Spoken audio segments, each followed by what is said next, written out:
Augustus Doricko, welcome to the show, man. Thanks, dude.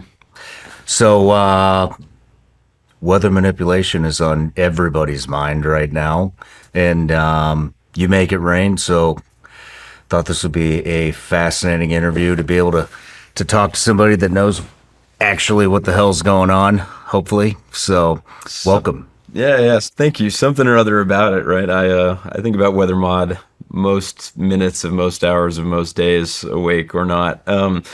It rain and snow, actually. Snow we're even better at than rain right now. It's slightly easier. So talk about the differences. How much have you looked into, the weather manipulation stuff? There's a lot of conspiracies out there on it. Dude, I run a weather manipulation company. so yeah, I know. So on the one hand, I know a lot about the research that the United States is doing, that China's doing, that the Europeans are doing, that the Middle Easterners, Saudi and the Emirates are doing. But then also I get letters in the mail about once or twice a week from guys that have just like totally lost their mind that say like, if you repeat this activation phrase, it will rain over you immediately because I've like typed it into the code of the ether. Someone that did like too much DMT or something. So I've got the full spectrum of the actual science down to the most schizo theories and a lot of stuff in between. Nice. Did you see the thing that just happened in Switzerland? Yeah. That glacier that whatever happened, like, it just cracked off and like completely buried that entire village. Yeah, it was like a town of 1,300 people or something, I think. That was a disaster. Is the suspicion that was manipulated? Not yet, but I'm sure it's coming out. Yeah, probably. It's funny actually. A lot of what we do right now in the Western U.S. is snowpack enhancement. So trying to prevent the glaciers from, melting away, cracking, becoming unstable, and collapsing. What did you say? Snowpack enhancement. Yeah, so making more snow. Making more snow to protect the glaciers. Wow. Yeah. That's happening? Mm-hmm. Interesting. Well, I got a ton of questions. I know that, there's a lot of, it's not conspiracy, it's real, right? The Vietnam stuff, we were trying to prolong the monsoon season over there to give us some type of an advantage. Operation Popeye. Yep. We're going to talk about that. You know about that, right? Yeah. Perfect. Yeah. Well, everybody starts off with an intro here. So, Augustus Doricko, founder and CEO of Rainmaker, a next-generation cloud seeding company, a USC Berkeley dropout, Thiel Fellowship, and member of El Segundo hard tech scene. Rainmaker uses weather-resistant drones to increase precipitation and novel radar hardware to measure how much man-made precipitation is created. Your first priority is reversing the desertification of the American West, and ultimately to terraform deserts into abundant green, arable land. And most importantly, you're a Christian. Yep. That I am. That's me. So... That I am. That's me. But couple of things to go through here before we get started. So we're gonna do a life story on you. And but I have a Patreon account, and it's a community. Been with me here since the beginning, and they're the reason I get to be here sitting with you. And so one of the things I do is I offer them the opportunity to ask each and every guest a question. And so this is from Jason. Have there been discussions about who will be held responsible if a mistake occurs that results in harm to human life or property damage? Is it fair to say acts of God would become a thing of the past? It's a really good question. So we're definitely putting the cart before the horse a little bit here. But yes. So there are regulations right now throughout most states in America, particularly in the West, that require any weather modification operators have permits or licenses that are approved by the State Department of Natural Resources, the Department of Agriculture, Departments of Water Resources. And in order to get that permit or license, you have to use approved materials, you have to have certified meteorologists on staff, and you also have to have what are called suspension criteria. So if you make it rain or snow more, right, obviously one thing that people would be concerned about is if there were floods or avalanches. And what suspension criteria means is if there is already flood risk because a cloud is already naturally going to precipitate a lot, or if there's burn scars from wildfires that would cause really fast runoff and flooding, or if the soil moisture is already too high for the water to be absorbed into the soil and would cause flooding, or if there's too much snowpack and there's avalanche risk from having any more snow. Even if our customers want more water, we're regulated by the states in which we operate to not continue cloud seeding, to not continue making it rain or snow, to avoid causing any problems like that. And so if we don't adhere to those suspension criteria, then we would be held liable for any damage caused. And I think that's appropriate. And I wish the federal government had regulations that enforce that as well, rather than it just being done on a state-by-state basis. Now, with respect to the last part of that question, would that make acts of God a thing of the past?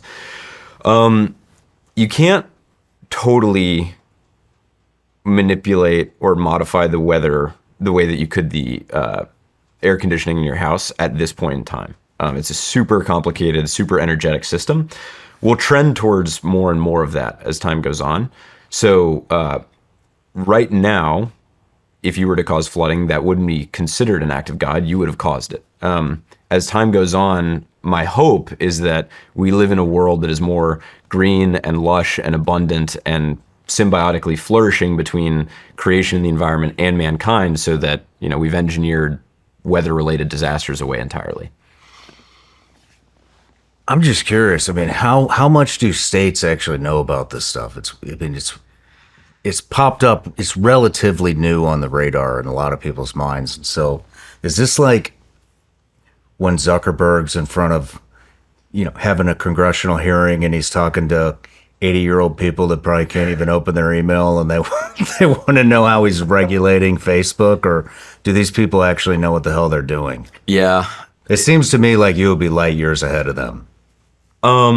So, you know, one interesting part of all this is that it's not really like a partisan issue, right? It's not that like Republicans like it and Democrats don't, or vice versa, or that Republicans know about it and Democrats don't.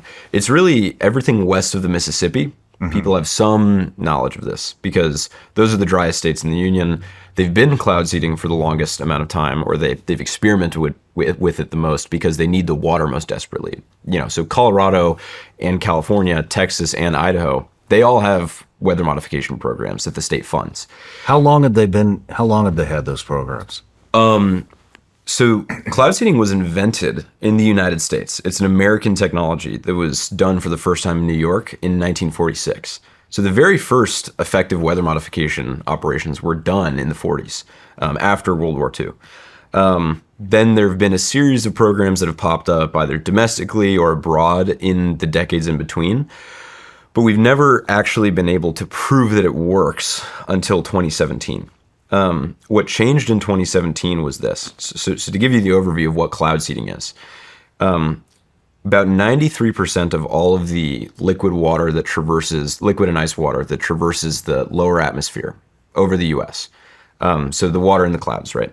About 93% of that doesn't precipitate over land. It just evaporates away or gets recycled by the oceans. That means that there's a ton of water up there that's just going to waste that you can bring down. So certain clouds that aren't naturally precipitating or that aren't very efficiently precipitating, you can identify those with radar. You can measure that there's liquid in them that isn't coming down, fly a drone up into them, disperse a material that freezes the liquid in the cloud. And we can talk about what that material is later, but disperse a material that freezes the liquid in the cloud into big, heavy snowflakes that become heavy enough to fall down. And if it's warm beneath the cloud, melt into rain. If it's cold, stay as snow. And so if you just blast a cloud, right, and then it rains, that isn't necessarily proof that you caused it to rain, right? Like maybe you're just good at picking clouds that were going to rain anyway. Mm-hmm. And so nobody could really justify doing this at scale up until 2017. And what changed then was the National Center of Atmospheric Research, an organization called NCAR out in Colorado. They realized if you have the right wavelength of radar, of dual polarization radar, which I'll talk about again in a sec too. But if you have the right kind of radar and you fly in a zigzag, right, or in a circle, or in your initials, and you only see precipitation on the radar in your flight track, then you can say, oh, that is definitively man-made because we flew in this zigzag or we flew in this spiral, and there's only precipitation occurring in that shape. They did that in Idaho in 2017 multiple times. And that was the very first time that people were able to show, one, that it was unambiguously working, and two, that they could measure how much water they put on the ground. And so most folks, even in the scientific community, are still catching up to speed with this tech. The regulatory community, some people know about it, think it's cool. Some people think that it doesn't exist. Some people don't know the difference between cloud seeding and geoengineering and a bunch of other stuff. But I'm in that category. We'll talk about that then. Yeah. Everybody gets a gift starting off. Any guesses? Vigilance League gummy bears made in the U.S., legal in all 50 states, at least right now until RFK gets his way. But corn syrup. Yeah, Sorry, yeah. But yeah, just a little gift here. So Thanks, man. let's move into your life story. Yeah, let's. Where'd you grow up? I grew up in Stamford, Connecticut, so little suburban town outside of New York City, and did a lot of running around on the beach and sailing, that kind of stuff growing up. What'd your parents do? So my dad was in data centers really early. So he was building and selling data centers, compute first to the people in New York, then eventually to the tech companies like, Google, Microsoft, the ones that you can think about. Then my mom, she was a pattern maker for a fashion house in Europe before she moved back to America, met my dad, had me, and she was a stay-at-home mom. And she both my parents are spectacular people, but my mom for staying at home, I'm especially grateful for. How old are you? I'm 25. 25 years old, making it rain, huh? Yep. No, I'm just kidding. That's the goal, though. That's the goal, right? But that's awesome, man. Well, what were you into as a kid? Sailing, a lot of sailing. And then, candidly, I was a pretty big dork. I was reading a lot of philosophy. I was into history. It sounds like super unrelatable. I played a lot of video games. So there's this one video game called Europa Universalis. You know the board game Risk? Yeah, I used to play Risk. Yeah, okay, so Risk is great. Now imagine Risk, but you either have to be super autistic or have a spreadsheet open to play it well, because you're managing like where your iron supply chain goes and where you get your spices and where the wheat's grown for the economy and all that kind of. So I played that. And then another video game that I liked a lot was called Spore. And so Spore, basically, the important part of the game is you're this like spacefaring civilization, and you can trade with other civilizations out in space. You can fight wars. You can explore. But the thing that I really liked was always terraforming. So taking a planet that was totally uninhabitable and then actually engineering the atmosphere to like put colonies down there, sort of like what we're going to do to Mars. Wow. So I thought about that a lot as a kid too. But yeah, so space, sailing, philosophy. What else did I like? Probably giving my mom heartburn, running around construction sites late at night, that kind of thing. Pretty bright kid, right? I was and am a moron. Oh, right. Yeah. But no, I mean, I like school. I like school. You dropped out of Berkeley. Yeah. So I didn't like it that much, I guess. But I went to Berkeley because, one, my mom was whispering in my ear from the time I was a little kid, like, we have to go back to California, because she's from Huntington. And then that plus Berkeley having the best physics program that I got into, that's why I went there. And the reason why I wanted to study physics was, I grew up an atheist, and there's this Heisenberg quote, not the guy from Breaking Bad, but the physicist, that says, when you take your first drink from the cup that is the natural sciences, you find atheism, but down at the bottom of the glass, there's God staring back at you. And so I wanted to study physics because I wanted to see whether God was real or not. And turns out the physics part didn't help so much with figuring that question out. It was mostly the Bible, actually. But that's why I went and studied physics there. You made your determination. Yeah. So I got baptized April 10th, 2021. Oh, congratulations. Yeah. Thanks, man. Glory to God. Jesus saved my life. Me too. Me too. But you dropped out of Berkeley. Oh yeah. Sorry. I was studying there, right? But then, and for what it's worth, just for people listening, because they're going to hear that I went to Berkeley and think that I'm a Berkeley person. What's a Berkeley person? Well, I mean, there's a bunch of like pretty smart physicists and cool guys, and I have a lot of friends from there. But it's mostly people think of like the folks that like burn. You don't down have the to go city. there. Yeah, you know what I mean. I know exactly what you're talking. I never dyed my hair blue. Let's say, right? And so what happened though was I was there when the pandemic started, and at the time I was like, well. Seems like the world's going to end. I was pretty spooked initially. And so I went back from Berkeley to Connecticut for a little bit and then realized pretty quick that I probably wasn't going to die from COVID and didn't really like being locked in my house. So I moved to Fort Worth, Texas. And while I was there, I was doing school online. I was a data scientist full time. So like, just coding stuff. And then because I didn't know anybody, I became a personal trainer at a gym down the street from me. And interestingly, of those three things, Berkeley, data science, and the gym was like the most productive by far. One, because when I was a freshman in college, I got there and I was 150 pounds, right? So I was like skin and bones, got up to like 185 and was lifting a lot. But two, while I was there, I met the biggest water well driller. So the guy that put holes in the grounds for farms and HOAs and factories, the biggest water well driller in DFW, in the Dallas-Fort Worth area. So he's the one that taught me all about water. He started a business in addition to his drilling company to handle the regulatory reporting for, farmers mostly, because all of the aquifers in the Western U.S. are being depleted. So all the groundwater is running out. So we're going to have something like, unless Rainmaker does really well, a Dust Bowl 2.0, but this time it'll be way worse because once the aquifers run out, they're permanently empty. So anyway, the states are regulating how much water you're allowed to pump. He was doing the reporting for those people. He was reading how much water they used on their flow meter.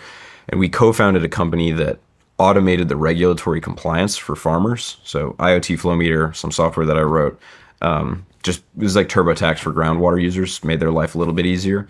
And then when I told my friends back at Berkeley, like, hey, I've got this software thing on the side, they're like, well, a Berkeley student with a software company is supposed to drop out of college. And so that's what I did. Nice. Yeah. Nice. Summer's here, and if you're anything like me, you didn't spend the winter just sitting around. You stayed sharp and kept moving. And now it's time your gear caught up. And that's why I want to introduce you to Roka. I've been looking for eyewear that can handle any situation with performance and style. And let me tell you, these aren't your average shades. I've tested them in the real world from shooting to fishing to off-roading, and they hold up. They're lightweight, don't slide around on my face, and can take a hit without falling apart. And the best part, they look good. They're clean and modern, no frills here, just premium eyewear that performs without compromise.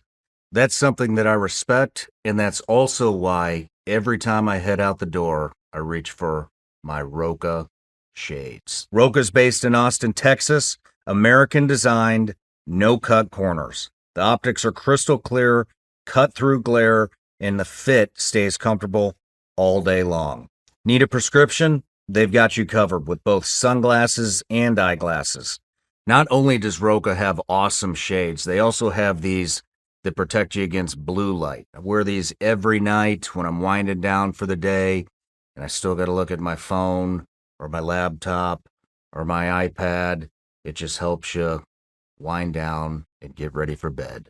They are a one-stop shop for eyewear that's built to handle whatever life throws at you.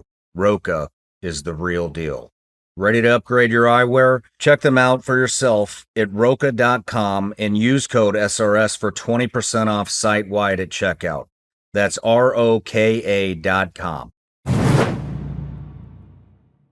When I started this podcast, it seemed like I had to figure it out all on my own. It was overwhelming. When you're starting something new, it seems like your to-do list just keeps growing and it can overrun your entire life. Finding the right tool can be such a game changer. For millions of businesses, that tool is Shopify. Shopify is the commerce platform behind millions of businesses around the world and 10% of all e-commerce in the US, from household names to brands just getting started.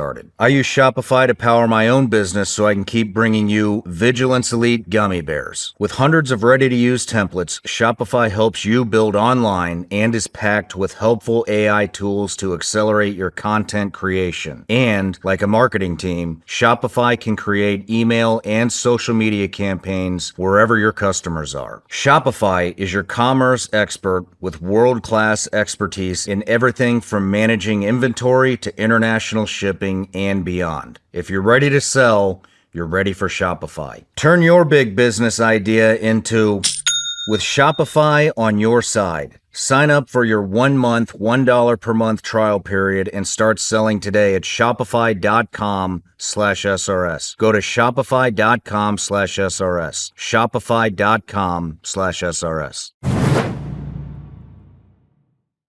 How did you, you met a driller. Mm-hmm. I mean, how old are you? I'm 25. No, what back then? 21. So what was the interest in water? I had none, zero. I had no interest in water. I had no interest in atmospheric science, which eventually is became the focus of my life. I just had nothing to do because I didn't have any friends there yet, and school online was a bit of a joke. How'd you meet him? At the gym, dude. You met him at the gym? Yeah, I was working out with him. So I was first, like a cashier at the front, and then started training people, and I met him through the gym manager. It was just like, hey, Augustus. Honestly, Justin was the gym owner of Procore Fitness, was the name of it. I owe him a lot because he made that introduction, and we just got to talking, and then my old co-founder, Jason is his name, great guy. He was like, well, I'll take a chance on you and start running this business with you, to handle the water stuff, the paperwork for it at least. Interesting. And then you got introduced to Peter Thiel. Yeah. Well, so I met Peter for the first time. Let's see about when that was. So I was invited to a fundraiser for Blake Masters at Peter's house in LA. And that was the first time that I met him. That was before I became a Thiel Fellow. I think that was just about as I started Rainmaker. So I sold my interest in the last company. The order of events is I moved to Los Angeles partly to grow that last company, mostly because I was dating a girl in LA. Many such cases. And then sold my interest in that company. I'll tell you about how I started Rainmaker later. And was trying to get more involved in the tech scene, was trying to raise money for my crazy idea. And For Rainmaker? For Rainmaker, yeah. And then got connected to this guy, former Navy guy, Josh Steinman. Probably seen him on Twitter. And he's the one that got me to the Blake Masters fundraiser. And that's how I met Peter, and then eventually got the Thiel Fellowship for Rainmaker. How did you get the Thiel Fellowship? So the Thiel Fellowship, have you ever met any other Thiel Fellows? So the premise is basically college is unnecessary and a bit of a scam, and you can probably learn more and have a bigger impact if you just drop out altogether, try to learn as much as you can independently and by talking to smart people and reading stuff on your own. And then, if you are an exemplary person that could have a high impact on the world, that can inspire other people to drop out of college and have a high impact, then Peter will give you a grant to, live your life, start that company. And he thought that Rainmaker was a consequential enough idea to inspire other people and to have a big impact. And so that's why he gave me the grant.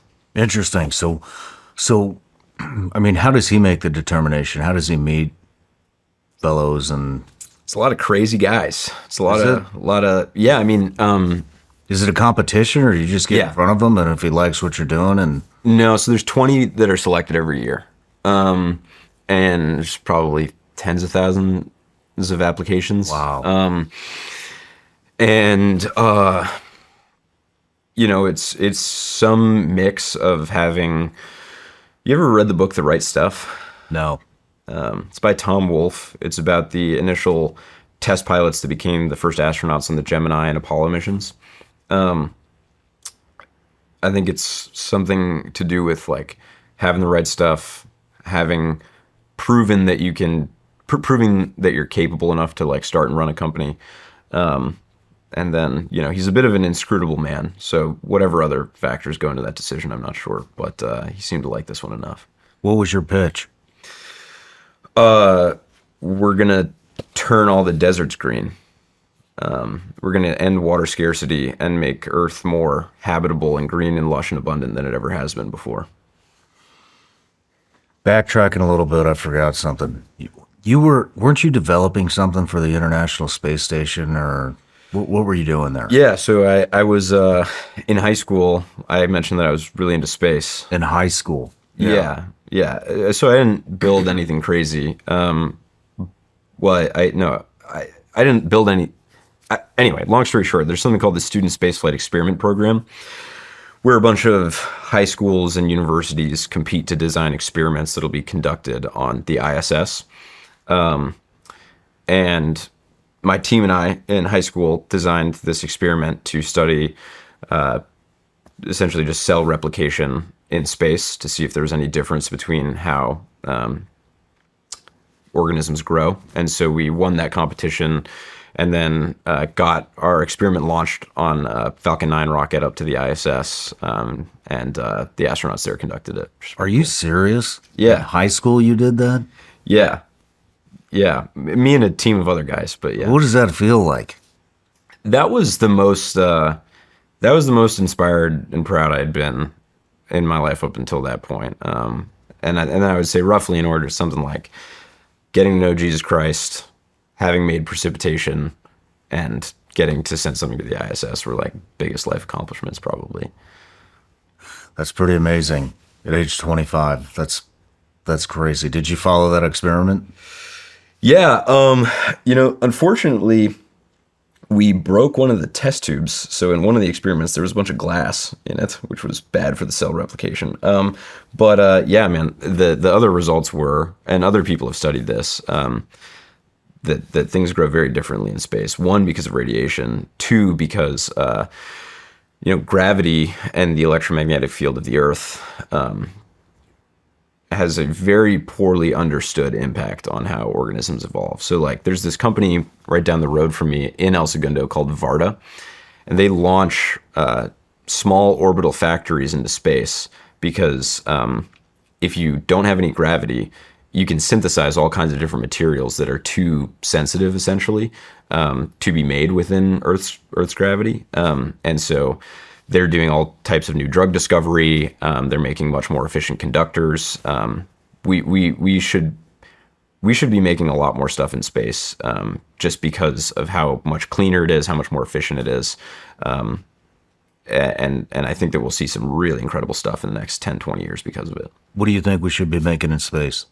Well, one, probably a lot of semiconductors, a lot of chips. So if you build a computer chip here on Earth, right, you have to make these insane clean rooms. Like any amount of particulate can destroy millions, tens of millions, hundreds of millions of dollars worth of machinery and boards. And so if you just launch it up into the vacuum of space and manufacture it there, you have an infinitely sized clean room. So if SpaceX makes the cost of launch cheap enough, which they're doing, then chip manufacturing will become way more efficient in space. Now, there's the inconvenience of having to get it up and down from space, obviously, but I think that'll be solved for with Starship. Otherwise, there's a bunch of different medicines that have crystalline structures that are too hard to make in gravity. And so I think we'll be able to cure a lot of diseases with medicine that we synthesize up there, too. Interesting. You think that's going to happen within the next decade?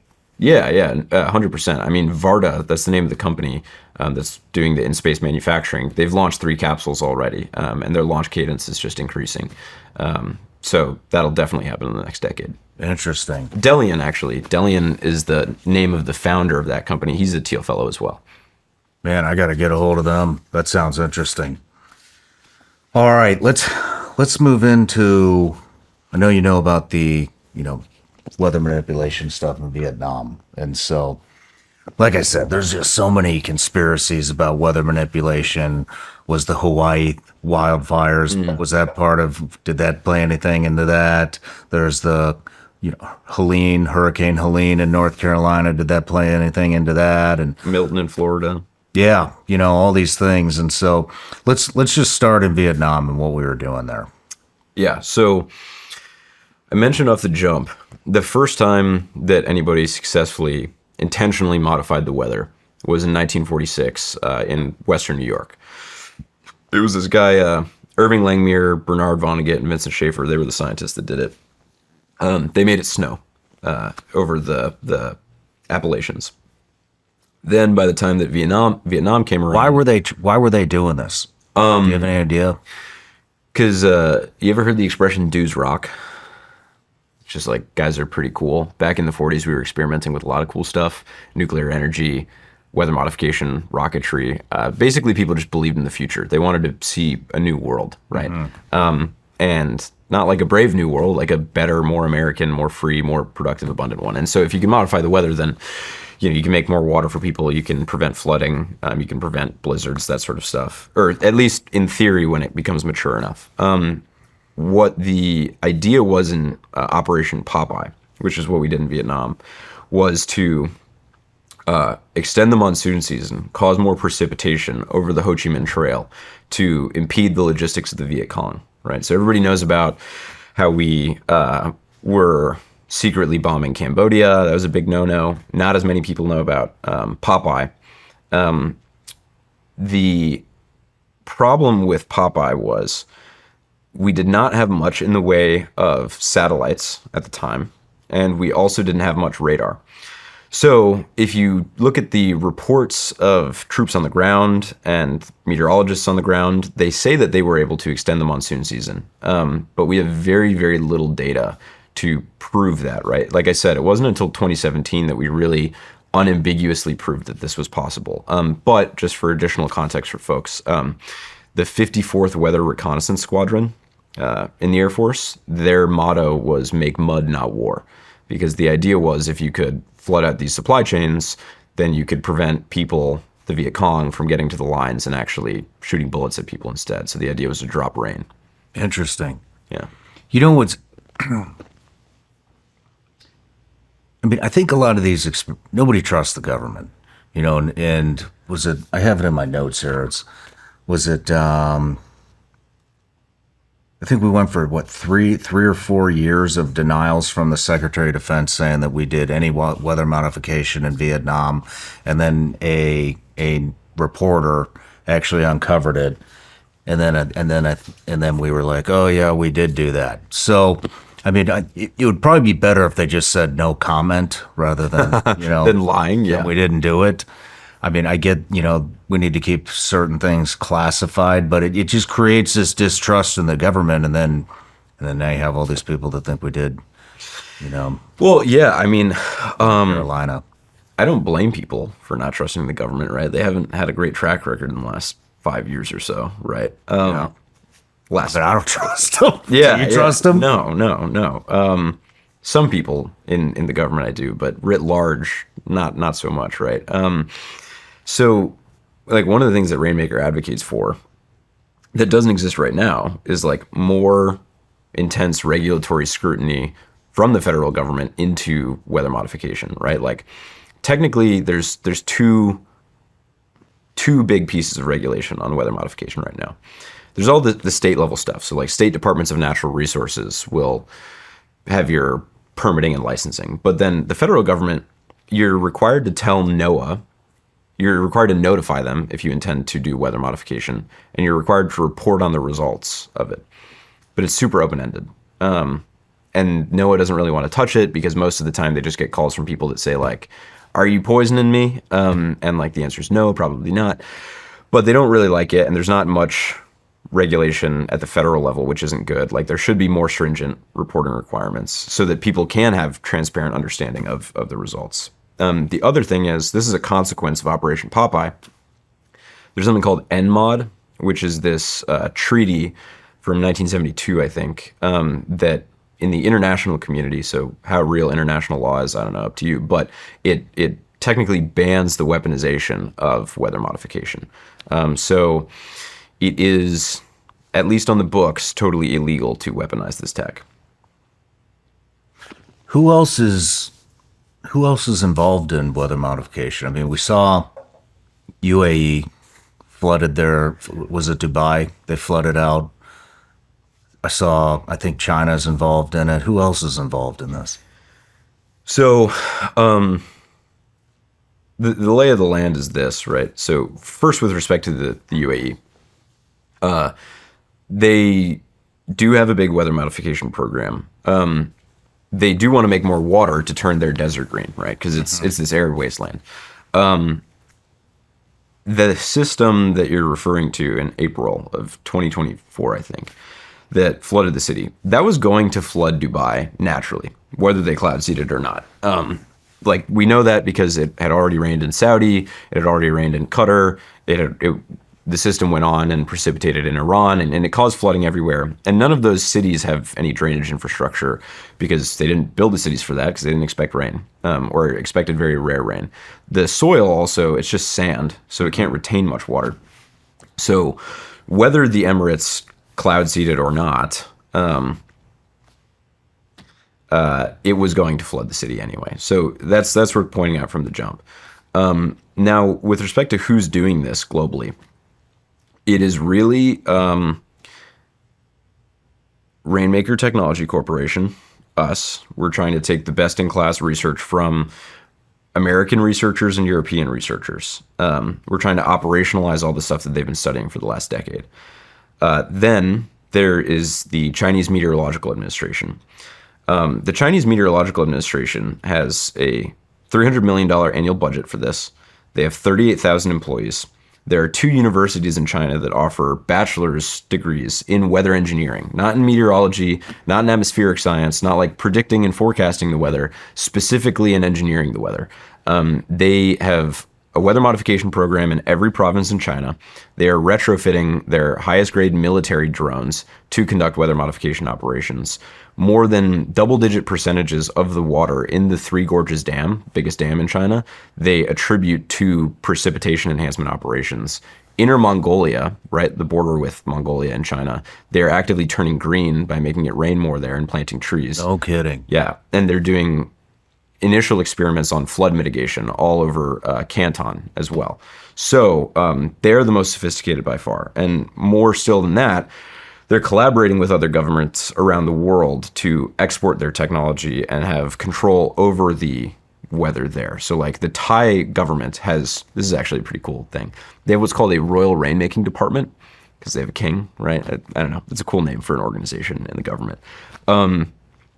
They collaborate with the Chinese Meteorological Administration. So China does a lot of their weather modification. Then in the Middle East, they have some researchers of their own, but it's really this sort of great power politics between the United States government, which is not super involved in weather mods. So really it's just me and my pals going there advocating for us, versus all of the best Chinese researchers. And the Chinese researchers, not only are they using more sophisticated drones, more sophisticated radar to measure what the results of the operations are, they've designed different kinds of nanoparticles that are way more efficient at inducing precipitation than anything that we have stateside right now. So lay of the land is, there's Rainmaker, which is probably the best in class in the world, maybe only next to the Chinese Meteorological Administration. There's the CMA. There's all of the governments that basically we are bidding against the CMA for like market share in. And then there's kind of all the like snake oil salesman guys that are just flying a plane up, blasting something, and then saying, mission accomplished, we did it, without any scientific backing. Interesting. How many countries is China working with on this? Do you have any idea? No, I don't know how many exactly. You wouldn't be surprised to find out they're pretty obtuse about it, but they have explicitly said, there's a blog post I can send you after this that they published, where by 2030 they want to export this tech, not to be explicitly part of Belt and Road, but to be a means of exerting soft influence over all these countries, right? Because if China owns all of the shipping infrastructure, right? So like shipping and receiving energy infrastructure, that's already huge leverage over East Africa, Europe, the Middle East. But if you control the water supply, that's a much more consequential thing to have leverage over. Yeah, that's wow. They're smart, man. They're smart. They are, but I believe in American exceptionalism. I think that, I mean, for one, what it's worth saying is like I am not a pacifist, but I really do not think that war is good. I think a lot of the time when technology companies talk about China, like they saber rattle and sort of froth at the mouth at the idea of war, because practically speaking, like you can get your bags pumped by the U.S. government funding you to do, weaponization stuff. I don't like that. I really wish that we had a rivalry with China, but were less anxious to fight with them. All of that said, though, I think a lot of that comes from the stuff going on in Taiwan right now. totally, right? And like we need the chips in Taiwan. I get that, but like I don't know. I would prefer that we're inspired to action and get really serious about weather modification and all these other strategic technologies, because we do want to be the strongest power in the world, and we do want an American vision for the world and for space in the future, but not one that is on a collision course with China in World War III. Well, a lot of people are really skeptical of weather modification, me being one of them. And so let's talk about the difference between geoengineering, chemtrails, and cloud seeding. Totally. So let's open with cloud seeding, right? Cloud seeding was a technology invented in the United States by American scientists in 1946. It is super localized in its effect, both in space and time, meaning you can make it rain or snow more over an individual city, over 100 square miles at a time. Precipitation happens, 15 minutes to a couple hours after your intervention. And if you stop operating, right, if you stop cloud seeding, then you stop affecting the weather. It stops changing, right? So you can turn it off whenever you want. Also, because we were doing all of these experiments over the course of the last 80 years, we have data on its safety, right? We have data on the materials that we use. So people have typically used material called silver iodide to freeze the liquid in the cloud into these big snowflakes that eventually precipitate, melt into rain, or stay as snow. Silver iodide, its toxicity is like 10 times less than aspirin, for one. But more than that, more importantly than that, after decades of operations in Utah and Idaho and Colorado and California, because there were all these old programs, like I mentioned, they only added 8 parts per trillion more soil or more silver to the soil. And there's already 2 parts per million silver in American soil as it stands. So they added 1 million times less than what's naturally there. There's no adverse ecological consequences, agricultural consequences to human health. Like it's way below the threshold where you'd start to see anything like that. So cloud seeding is just a way to make more water. It's super local in its effect. It's pretty well characterized, and we know that it doesn't have any adverse ecological consequences. On the other hand, there is geoengineering, particularly solar radiation modification. That is a pretty new technology. The way that it is proposed to work is dispersing particles in the upper atmosphere to reflect sunlight and cool the planet down. Totally unlike cloud seeding. In order for cloud seeding to work, you need a big fluffy cloud that's already there. Solar radiation modification, you just put it up at like 60,000 feet. It's an interesting technology, but it's one that is like almost entirely untested, and we should be way more scrutinous of and skeptical of before we deploy it at scale. Because like, well, we don't really know what's going to happen yet if we cool the planet down by a degree Celsius. We don't even know if we want to do that, right? So that's the main geoengineering technology that exists. And then there's chemtrails or contrails, right?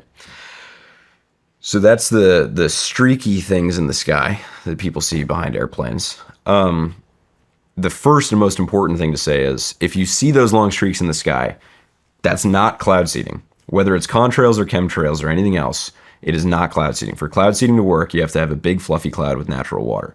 Those long streaky things, they can't make rain. They don't turn into big puffier clouds that eventually make rain. That doesn't have to do with weather modification.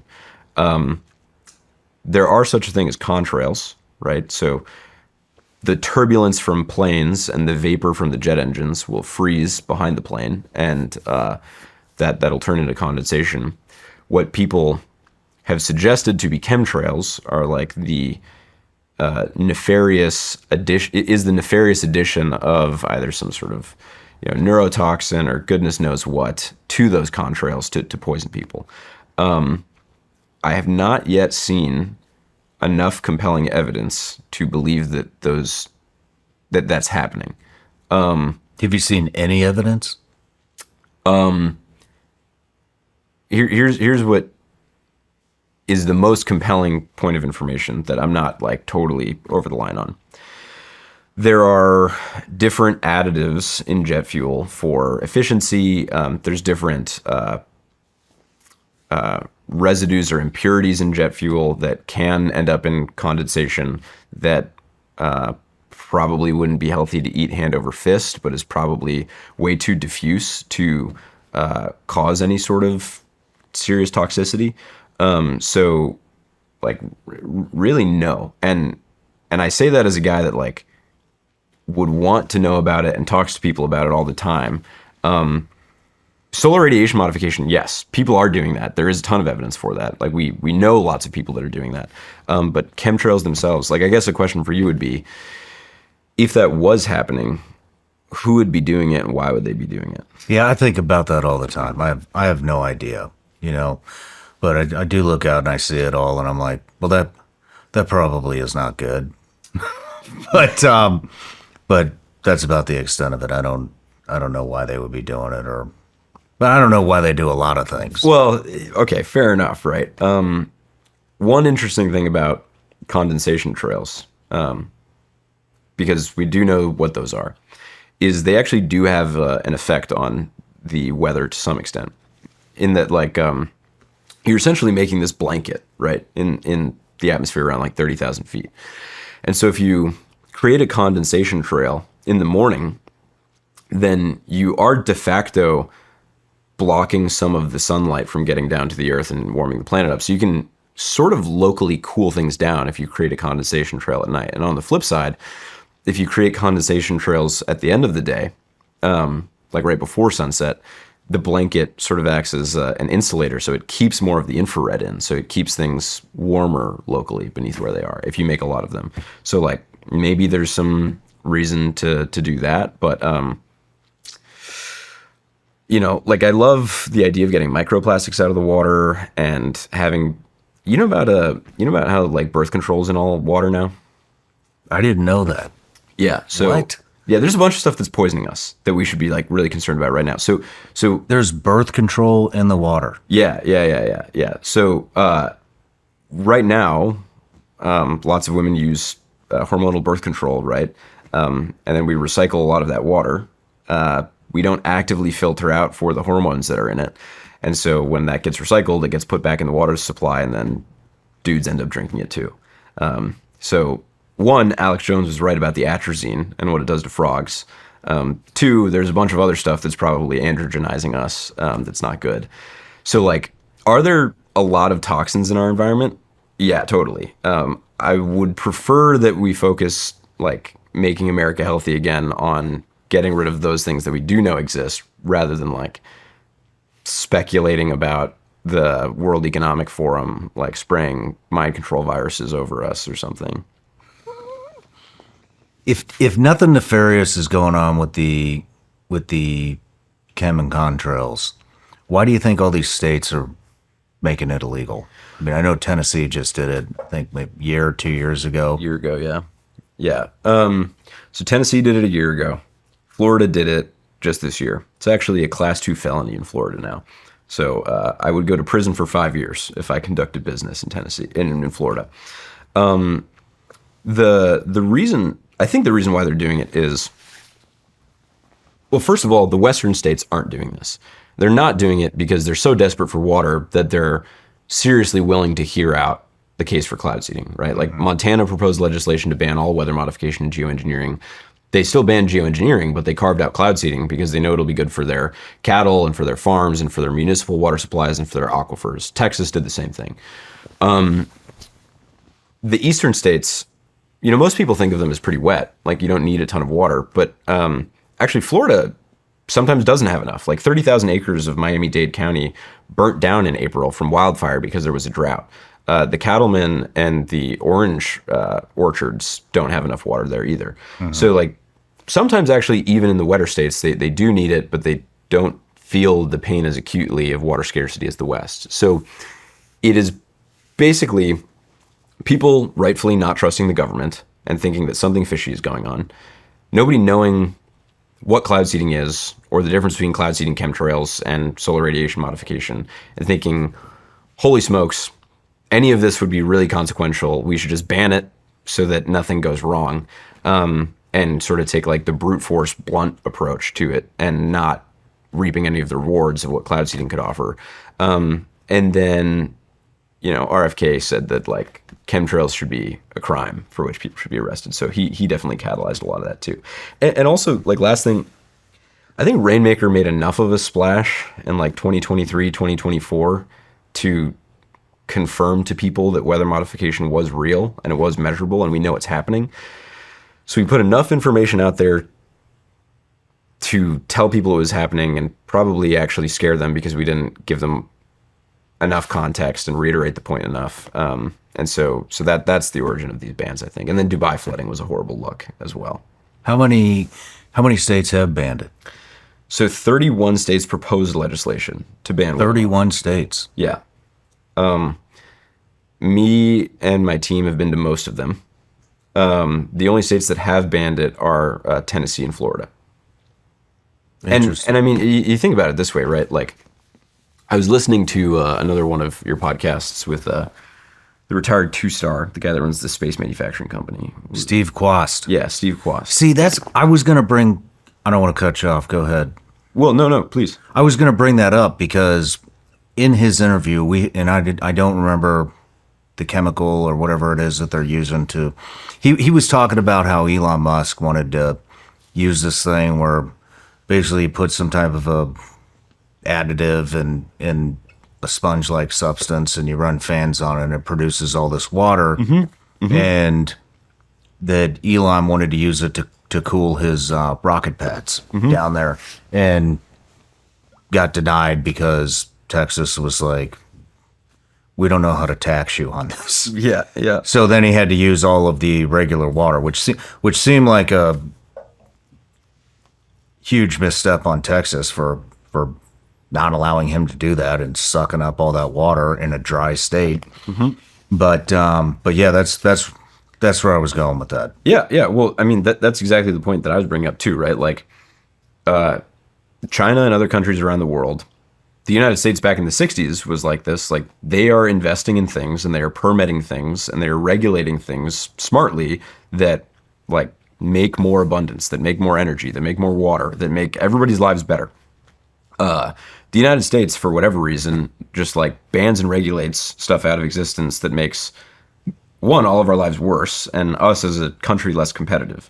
And so, you know, do I fault people for being scrutinous and skeptical of weather modification and wanting to know what's going on? Like, no, totally. This tech is going to be maybe the most consequential, if not like the second or third most consequential technology in the 21st century. I think the first is going to be, well, I mean, maybe there's four. It's really like AI, nuclear energy, rocketry, and weather modification. Those are the things that are going to make our descendants' lives look like fundamentally totally different from anything that any other human has experienced. But if we regulate it in a smart way and like permit it to happen in a way that benefits people, that's like a no-brainer. Having the most cost-effective way to produce more water when you want it, like why would you pass up on that if you can prove that it's safe? I think people, it's new. People don't like new. And then what are the implications of weather modification that we don't know about? And like how does it manipulate the rest of the weather by changing the ecosystem? So for example, I don't even know if this is true, but I spent a lot of time in Afghanistan. Very dry in a lot of those in a lot of Afghanistan's, it's a desert. In the north, it's not. But it was rumored that they had chopped so many trees down to keep themselves warm. There's no trees, in the southern part anymore, and it actually changed their whole ecosystem, and turned it into a desert because they had chopped all the damn trees down.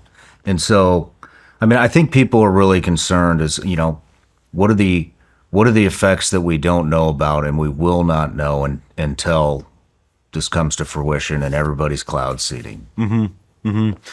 Yeah, and it's worth asking that question, right? But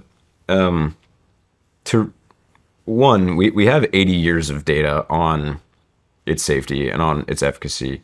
To reason by analogy, right? Like California's Central Valley, it used to be a mix of desert and swamp. It was a wasteland at the beginning of the 1900s.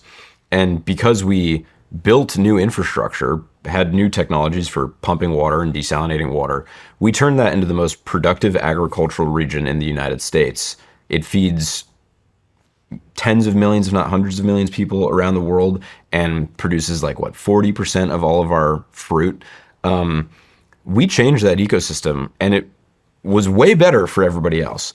So, should we regulate these things? Should we be cautious and do it maybe with relatively slowly or with just caution, at least totally?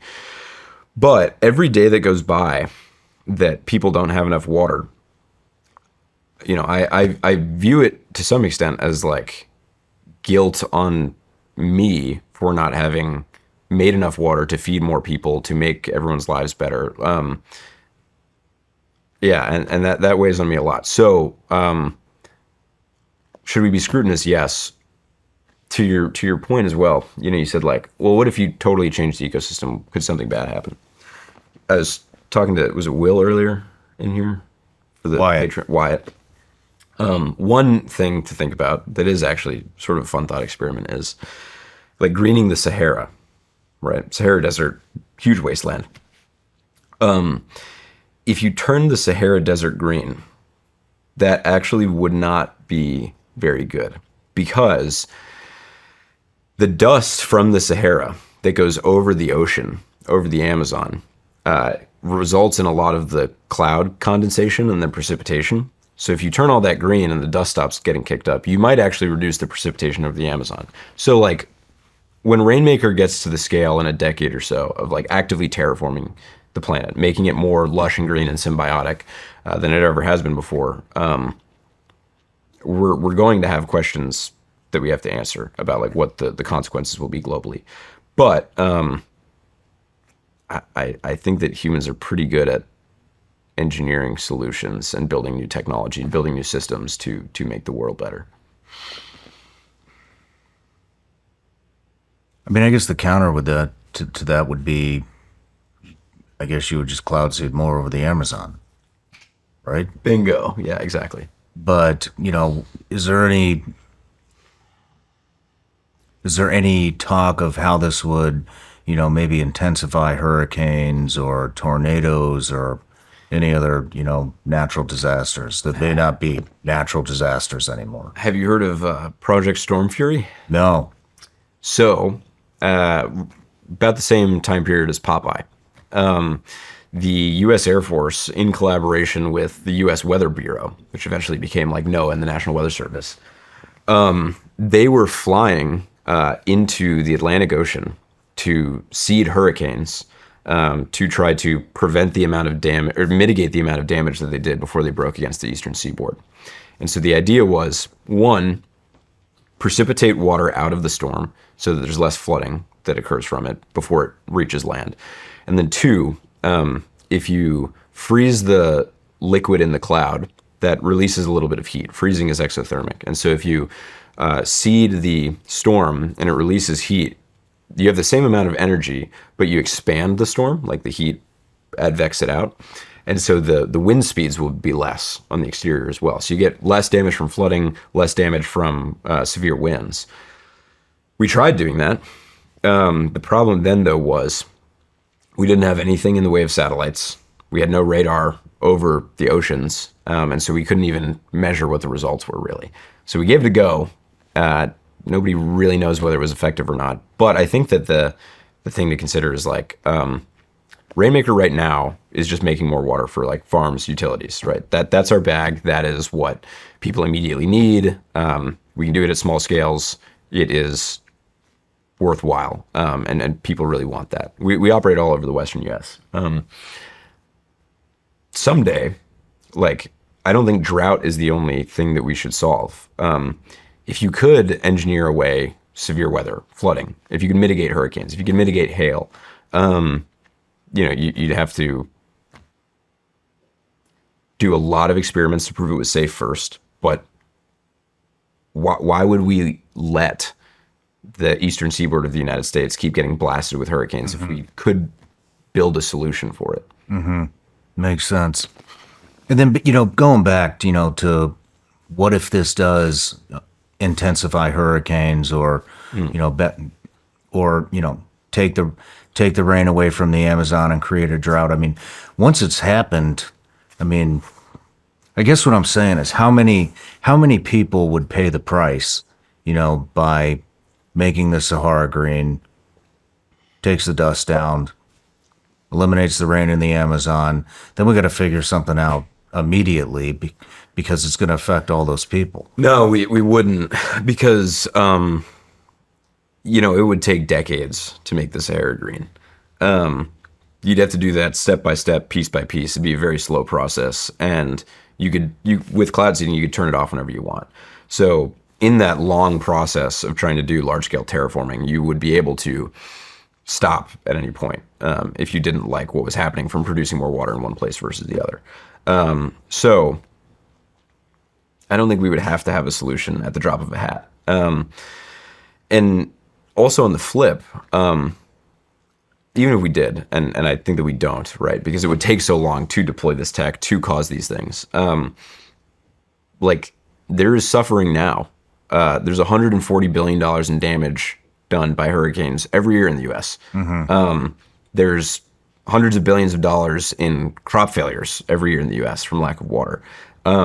So it's not that like this tech is without risk, but like there is a horrible problem right now because there isn't enough water and because we have severe weather, and like I guess in principle, right? Like you're saying you're concentrating on the need. Yeah, exactly. Versus, what could happen. You want to fill the immediate need. I think about both, right? Because I don't think that the unknown unknowns are that great. Like I said, we have 80 years of data on this stuff. Like we know pretty well how it works. And we haven't seen any of this sort of adverse consequence. I mean, at the very least, right? We have less and less water every year in the American West than we did before. So like, maybe we only get this far, but let's just get back to baseline, right? Like, let's just get back to the amount of water that we had 40 years ago, because we knew that it was safe and stable then. So like, let's make sure that Lake Powell is full. Let's make sure that the Great Salt Lake isn't evaporating. Let's make sure that Phoenix and Tucson and Salt Lake City and Las Vegas and Dallas and Denver and all the cities in the Central Valley and California writ large have enough water, that the same amount of water that they used to even. Let's start with that. Because that's going to take a lot of my time for the next 5 years or so. And then after that, we can get into the more pie in the sky stuff. But for now, more water on the ground so that we get back to baseline is the number one priority. Roger that. Let's take a quick break. Cool. When we come back, we'll talk about how this all works. The national debt is spiraling out of control. Trade wars are causing record volatility, and inflation continues to rise. Are you prepared for what might be coming in the rest of 2025? Don't sit on the sidelines. Take action today to help protect your hard-earned cash. You can even do this tax and penalty-free. Call today at 855-936-GOLD or visit ShawnLikesGold.com. Have a plan, get organized, and protect what you've worked so hard for. Right now, you can get a free 2025 gold and silver kit from my partners at the top-rated precious metals company, Goldco. Learn more about the benefits of gold and silver, especially during these economic times. Plus, you could get unlimited bonus silver if you qualify. That's unlimited bonus silver. Help secure your future today. Visit ShawnLikesGold.com or call 855-936-GOLD. That's ShawnLikesGold.com or call 855-936-GOLD. Performance may vary. You should always consult with your financial and tax professional before making an investment decision. Smart money moves are all about getting more out of every dollar. With Rocket Money, you can easily find forgotten subscriptions and have them negotiate bills for you, putting money back in your pocket. And with all those savings, Rocket Money practically pays for itself. Rocket Money is a personal finance app that helps find and cancel your unwanted subscriptions, monitors your spending, and helps lower your bills so you can grow your savings. With Rocket Money, you get alerts if bills increase in price, there's unusual spending activity, or if you're close to going over budget. The new Goals feature automatically saves money for you so you don't have to think about it. Rocket Money has over 5 million users and has saved a total of 500 million in canceled subscriptions, saving members up to $740 a year when they use all of the app's premium features. Cancel your unwanted subscriptions and reach your financial goals faster with Rocket Money. Go to rocketmoney.com/SRS today. That's rocketmoney.com/SRS. rocketmoney.com/SRS. All right, we're back from the break. We had a little discussion about the grids. Yeah. People walk outside, they see the grids with the cloud seeding. What is that? It's not grids with Or, clouds. I mean, I'm sorry, Yeah. with the chemtrails. Yeah. Listen, man. There's an email, contact@rainmaker.com. If anybody has credible scientific evidence of deliberate contrail, chemtrail manipulation of the weather or like poisoning, send it there. I want to see it. My chief of staff is going to kill me for saying that because he's going to get a bazillion. You're about to get emails. bombarded. But like the crisscrossing thing that people see in the sky, it's just a lot of airlines, man. There's a lot of planes that fly in different directions. And so the ones that go east and west and north and south happen to intersect. And sometimes it looks like a grid. And humans are really good at recognizing patterns. So we see that pattern and think something's going on. Nothing yet, man. This is what it is. Yeah, yeah. It's just people don't like the boring answer, huh? There's a lot of crazy stuff that is actually happening. So like, let's talk about that, you know? Like, all of our kids' minds are being melted by TikTok, and there's birth control in the water, and there's plastic in everything that we touch, and China is stealing all of our IP and all of our actual critical industries. And actually, my company can manipulate the weather. So like, those things are all real. That's more interesting to me than making stuff up. What was the birth control thing again? Yeah, so women are, women take hormonal birth control. They then, urinate. That goes into the water system. A lot of cities recycle their water, but we don't have any specific filtration mechanism for those hormones. So they just get recycled and pumped back into the municipal water supply. So is this like a significant amount of birth control in the water? Yes. And there's an infertility problem. Yes. How does it affect males? Do you know? It makes you more asexual. Yeah, so it makes you less of a guy and more of a sort of, I don't know, like the way that most guys are now. The way that most guys are now. Yeah. I've heard there's so many conspiracies about the chemtrails, and I've heard that they're spraying estrogen in the air to. Well, let me tell you something though. Oh shit! Here we go. So the material that we use, it freezes the liquid in cloud into snowflakes that fall, right? Pure testosterone. It's not as effective, but it's almost as effective as silver iodide. So if we really want to make America healthy again, We'll all be showered in testosterone. I can make that happen. Oh man, that's. Have you ever heard of Soul Bear? Mm-mm. I interviewed them about, I don't know, 2-3 years ago, and they basically had come up with this formula where they would chemtrail it with a plane and spray this solution over trees. And basically what the solution supposedly does is it's almost like a tanning lotion that you put on the trees. And it keeps it allows them to, it allows plants to do photosynthesis a lot longer than normal because I think it has to be like 72 degrees or something for that to occur. And so this enables it to do more, which would clean the air and all this other stuff. I didn't know if you had heard of them. And No, I haven't. But basically, it helps trees grow a lot faster. yeah, I don't know whether that is healthy or not or what it's made of, but like if it is helping green stuff. It works. They gave me a bunch of samples. I sprayed it all Really? over a bunch of trees, and they blew up. No way. Yeah, to 100%, it works. That's fascinating because long term, Rainmaker has to do more than just like making it rain more, right? Like we have to automate tree planting, we have to figure out how to make the trees grow faster, or we have to make sure that the soil retains more water. So that tech sounds super, super interesting. So that's an interesting point because when you were talking about, greening the Sahara, I mean, where would the soil come from? So rather than the Sahara, right? Let's like take Arizona as an example. Kingston, Arizona, a lot of that soil is the same mineral content as the Central Valley. It's just not productive because there's not enough water, right? So there's a ton of areas in the world where it's like ready to farm if only for water supply. So like you can start with those and you don't need to change the soil too much. Now, in the case of a lot more arid regions, how do you get the amount of nutrients and water to stay in the soil for actual plants to grow? Because if you plant a seed in sand, like probably no dice, right?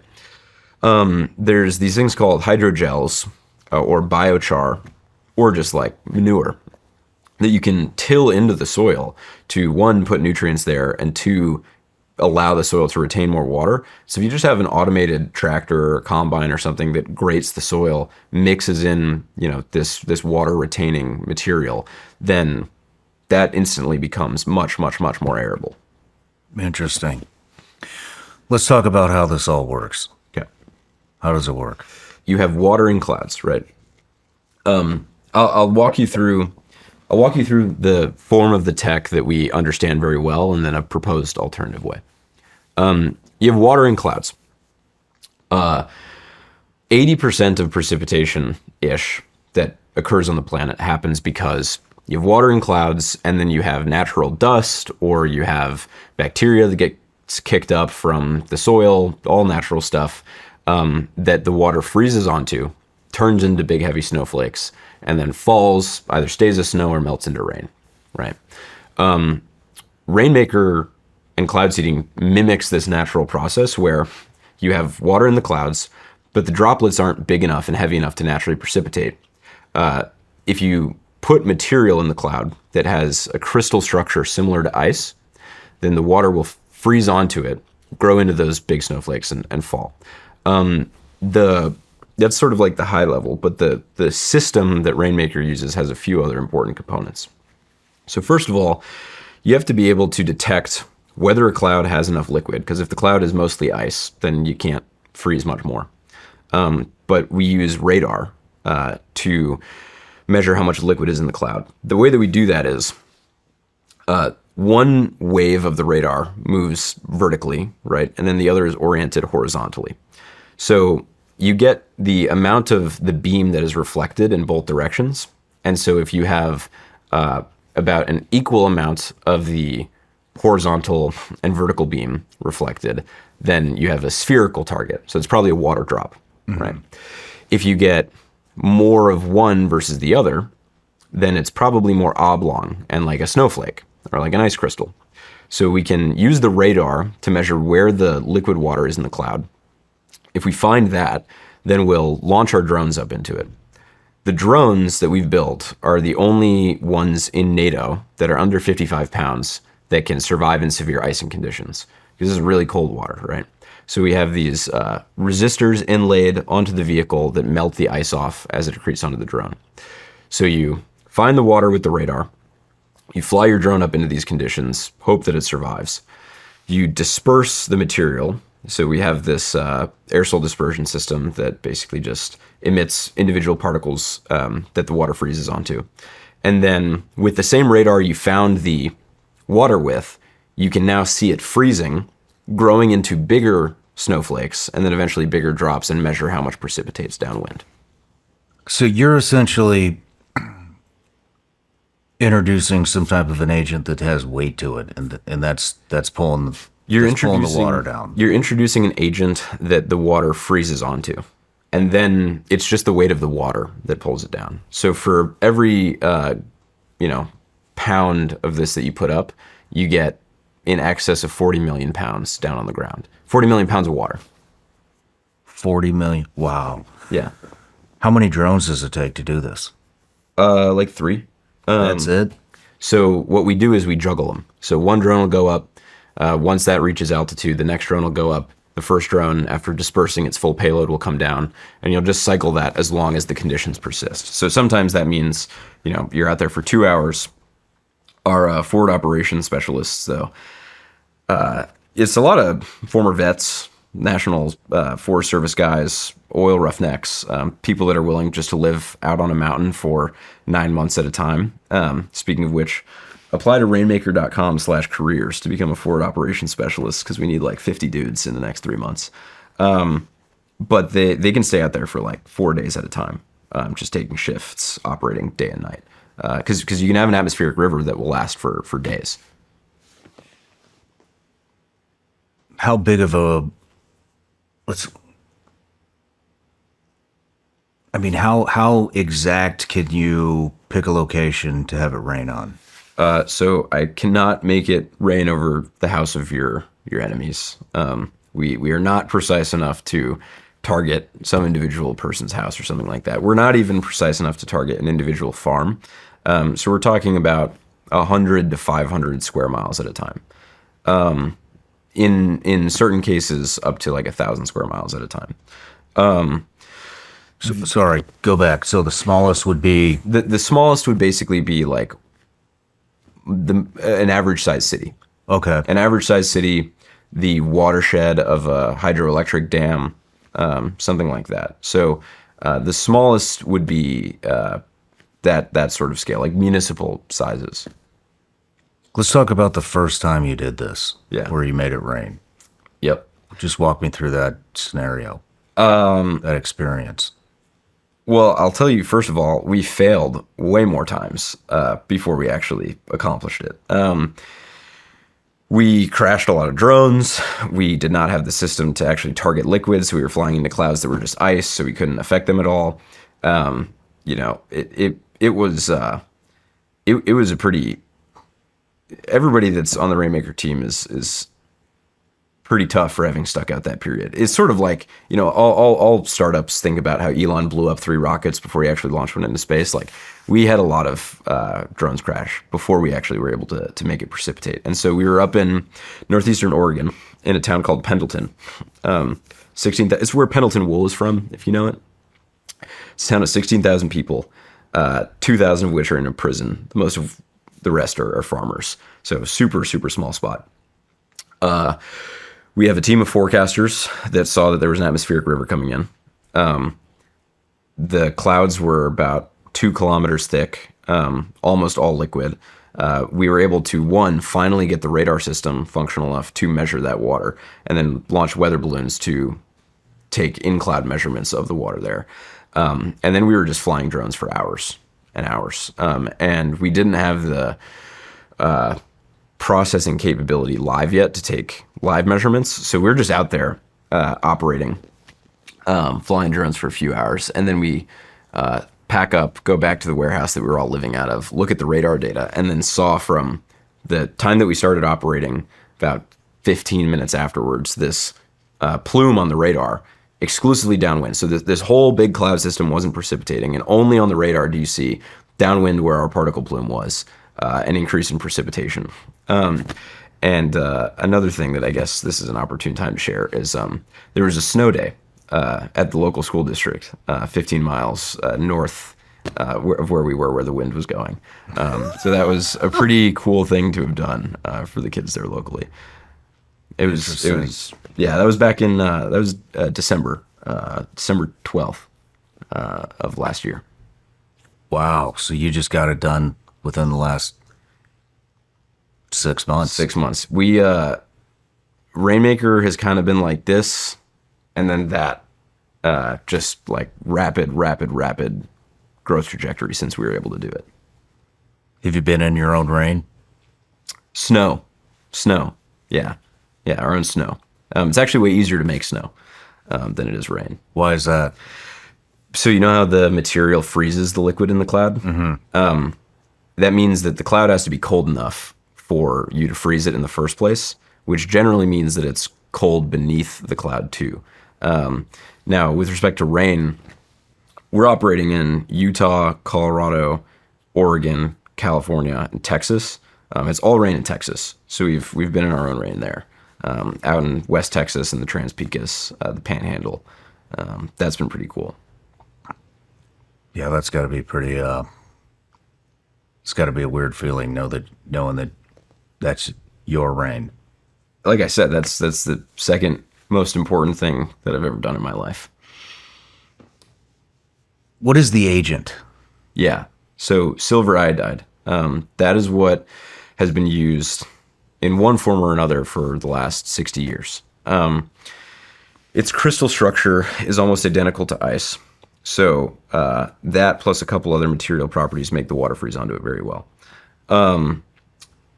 We use so little of it, about 50 grams per 100,000 plus acres, that there's no accumulation, no measurable or consequential accumulation in the soil for humans or for farms or for ecosystems.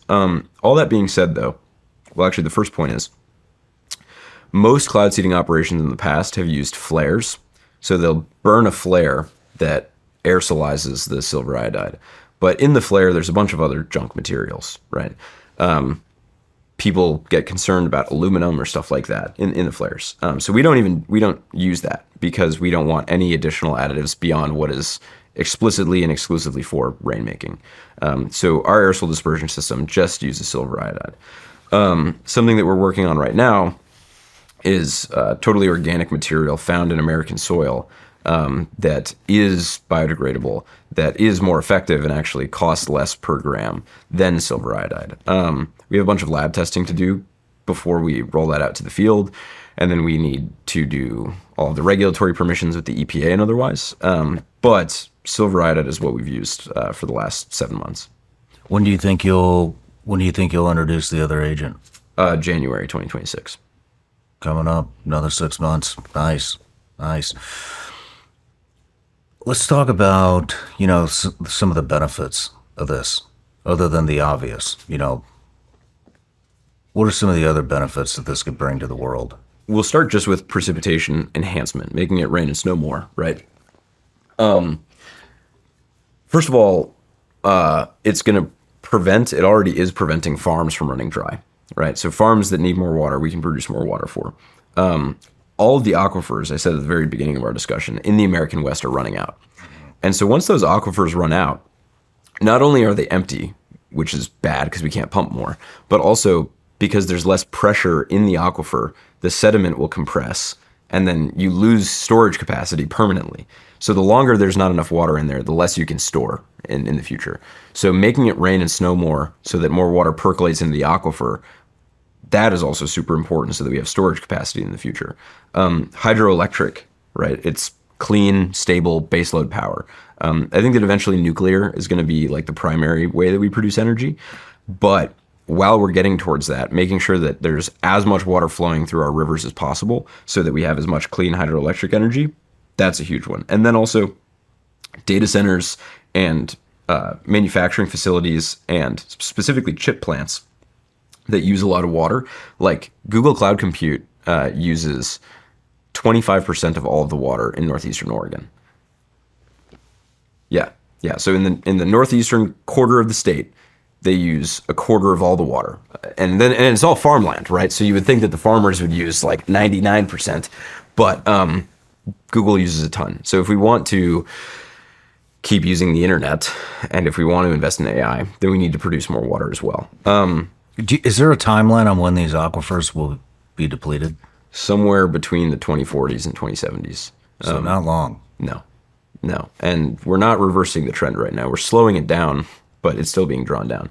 Interestingly enough, Nebraska and Orange County are the two places in the U.S. that have great aquifers. Unfortunately, Orange County's aquifer is full of plastic, and Nebraska's aquifer is full of, pesticides. So not great, but at least they have the water. So yeah, without cloud seeding, we run out of water. That's number one. And then with respect to other stuff, like people have proposed means of doing hail suppression.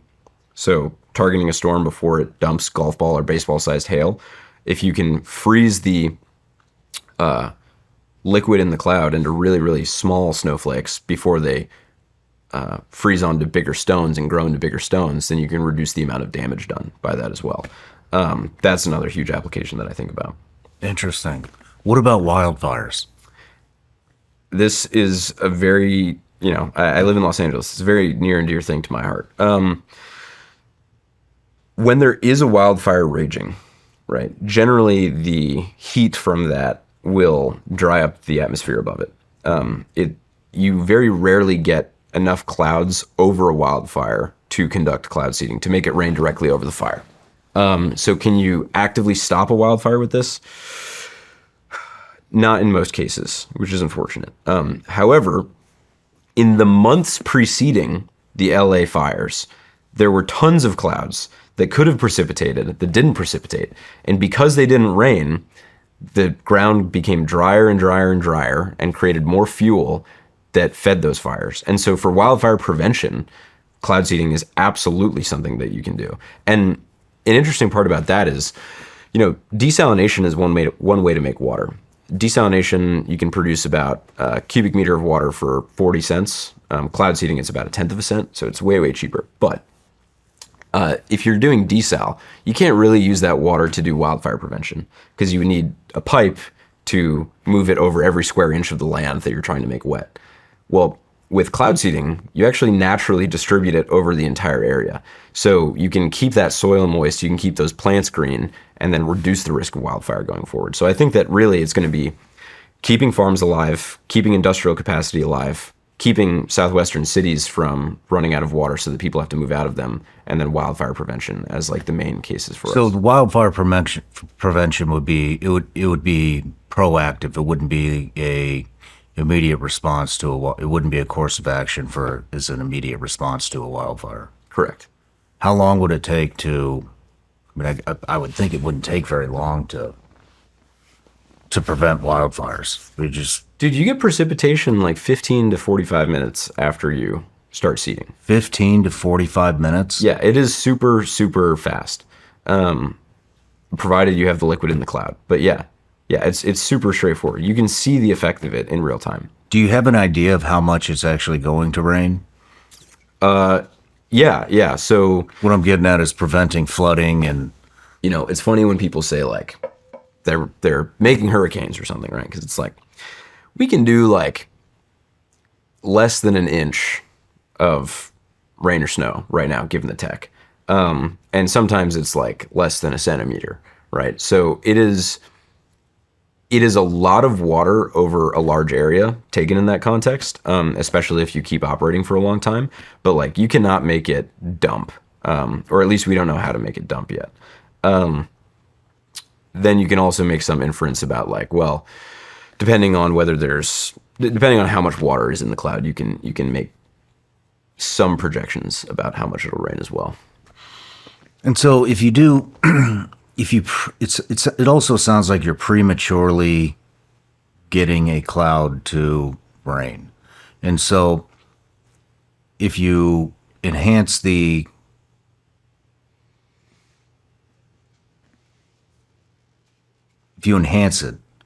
and it dumps before it gets to where it's going, I mean, who would you be pulling water away from? Classic question also, Mr. Ryan. In the industry, that's called stealing from Peter to pay Paul. If you make it rain more in one place, will it rain less downwind?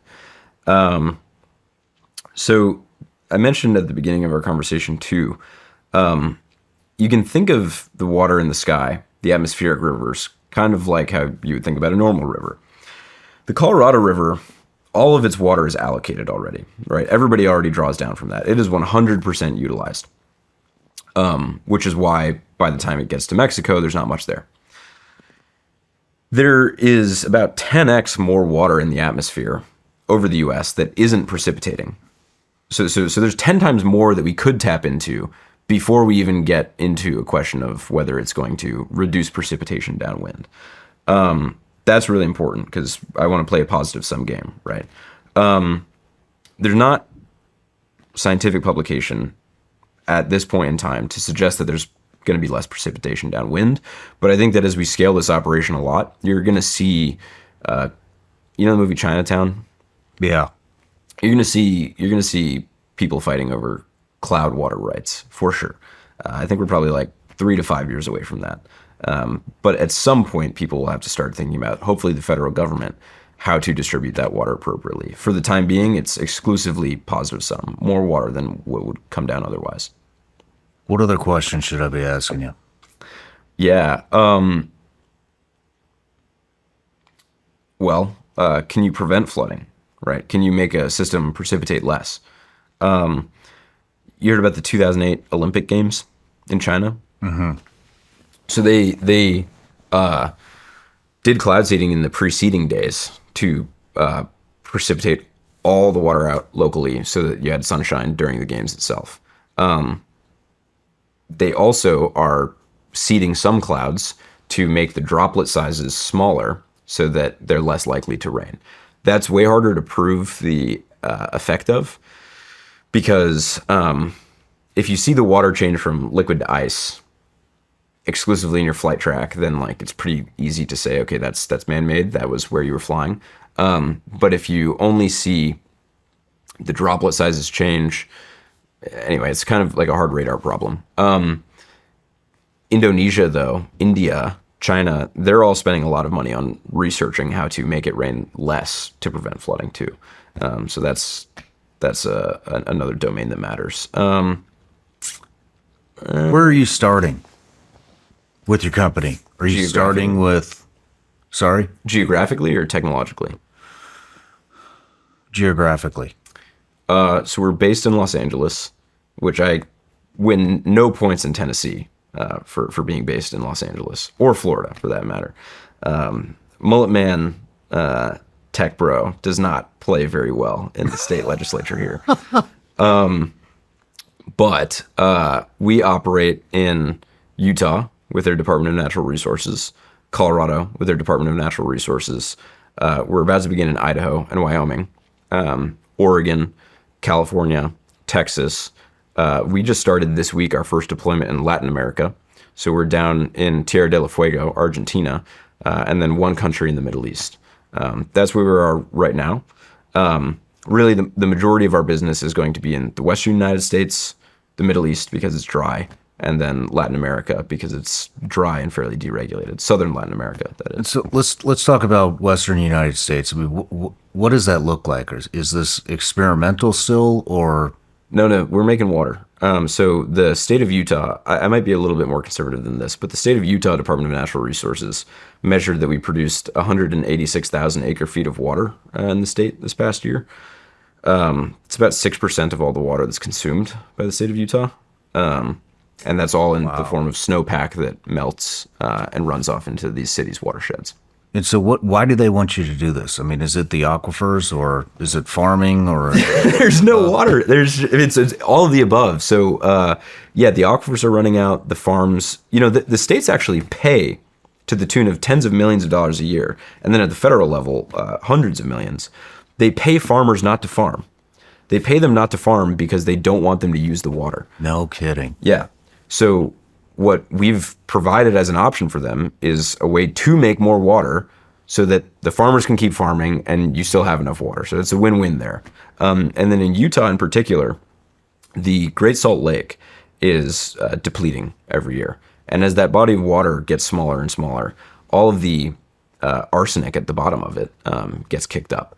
And so you have these respiratory issues that are coming. And so one of the biggest priorities of the state of Utah is to make more water for the Great Salt Lake. And so something that I want Rainmaker to participate in the next 2 years is preventing the evaporation of the lake. So, when you do that, I mean, how big of an area do they want you to cover? The Bear River Basin. So there's really one primary river that flows into the Great Salt Lake.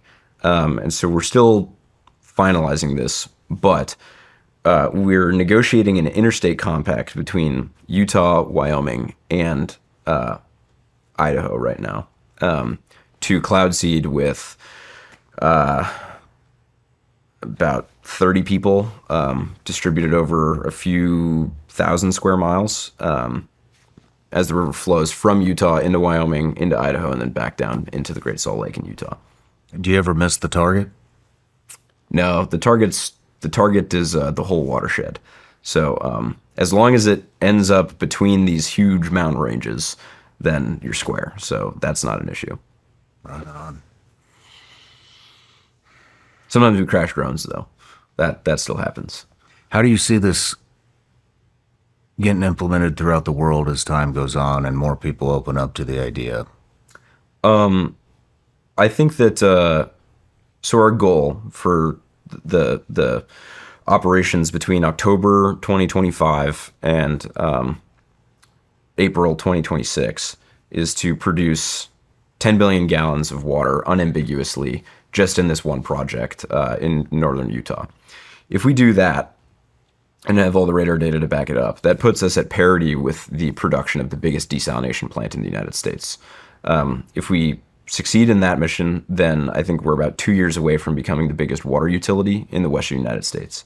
I think that people will think about water utilities and water production as something that cloud seeders do rather than like dam operators do. It will be a huge utility first. And then as time goes on, as we get into all the other sorts of applications, we'll probably work with crop insurers and farmers to help prevent crop failure. We'll probably turn a lot more hydroelectric power online. And then the fun terraforming stuff is kind of like 5-10 years away. How precise do you think you'll get? Do you think you'll get to the point where you can just do a farm field? There's something called a cloud microburst.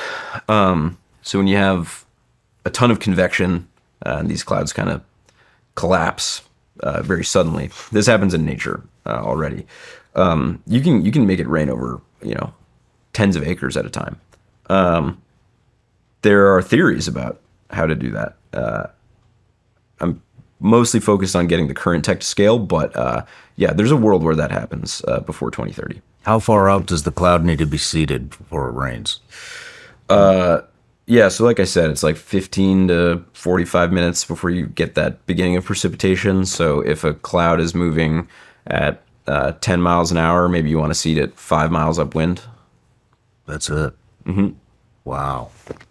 But this could also, fix starvation crises all over the world. Yeah, have you heard of I think it's Mark Twain who said it.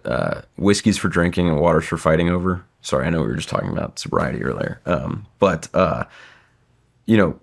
right now, if you look at like the border of Egypt, Sudan, and Ethiopia just built a dam on the Nile River.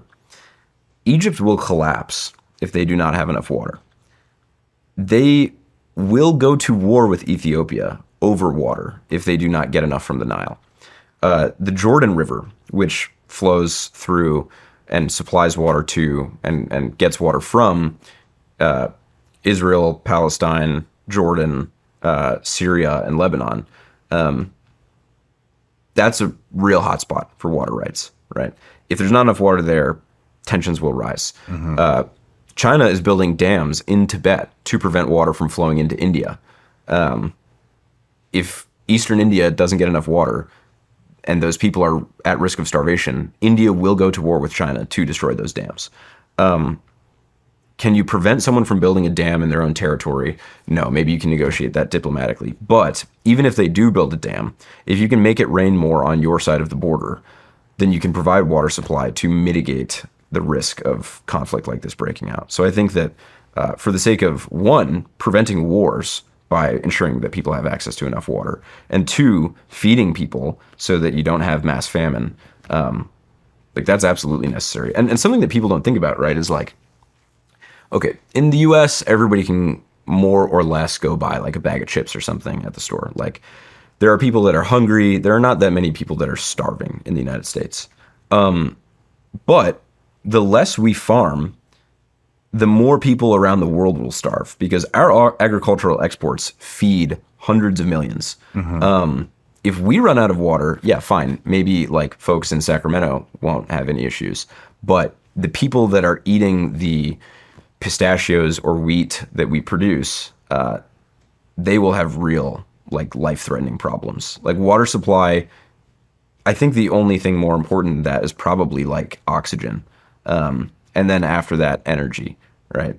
We need those three things to have a civilization at all. And to keep people from starving, we should be cloud seeding. We all see it. Prices are up across the board. Gas, groceries, home repairs. And if you're a homeowner, you've probably wondered whether it makes sense to refinance and knock out that credit card debt. But then you hesitate because of that low mortgage rate you're holding on to. The thing is, the low rate doesn't help much if you're stuck paying 25% interest on credit cards. That math adds up fast, and it's likely costing you a lot more than you think. Here's the truth. If you're only making minimum payments, the debt will follow you for years. That's why people are calling American Financing, because they're saving customers an average of $800 a month by using their equity to finally break free from credit card debt. You owe it to yourself to see what's possible. No upfront fees, no pressure. It costs you nothing to find out what you could save every month. And if you start today, you may be able to delay 2 mortgage payments. Call American Financing today at 866-781-8900. That's 866-781-8900 or americanfinancing.net/SRS. At True Classic, the mission goes far beyond just great materials and a good fit. It's about helping men show up with purpose and feel sure of themselves. Their clothes are designed to fit right and priced so that any guy can feel confident without overspending. True Classic was founded to make a real difference, and that's what makes them stand out. They're driven by purpose, whether it's helping men feel their best day to day or giving back to communities in need. I've been wearing True Classic for a while now. Whether it's working out, going out to dinner, running to meetings, you can feel the difference the moment you throw one on. Tailored where you want it, relaxed where you need it, no bunching, no stiff fabric, just a clean, effortless fit that actually works for real life. Forget overpriced designer brands. Ditch the disposable fast fashion. True Classic is built for comfort, built to last, and built to give back. You can grab them at Target, Costco, or head to trueclassic.com/SRS and get hooked up today. So if we're talking about, bringing all this water to Arizona, California, the Western United States, Africa, Middle East, and anywhere else in the world that, is a barren desert. I mean, how long, you had mentioned decades, but how long does it take? And what's the process look like to take somebody that is in a desert environment and turn it into a farming community is what I'm getting at. So it's easier in places that have good soil mineral content, right? So like a lot of Arizona is going to be easier than a lot of Sudan, right?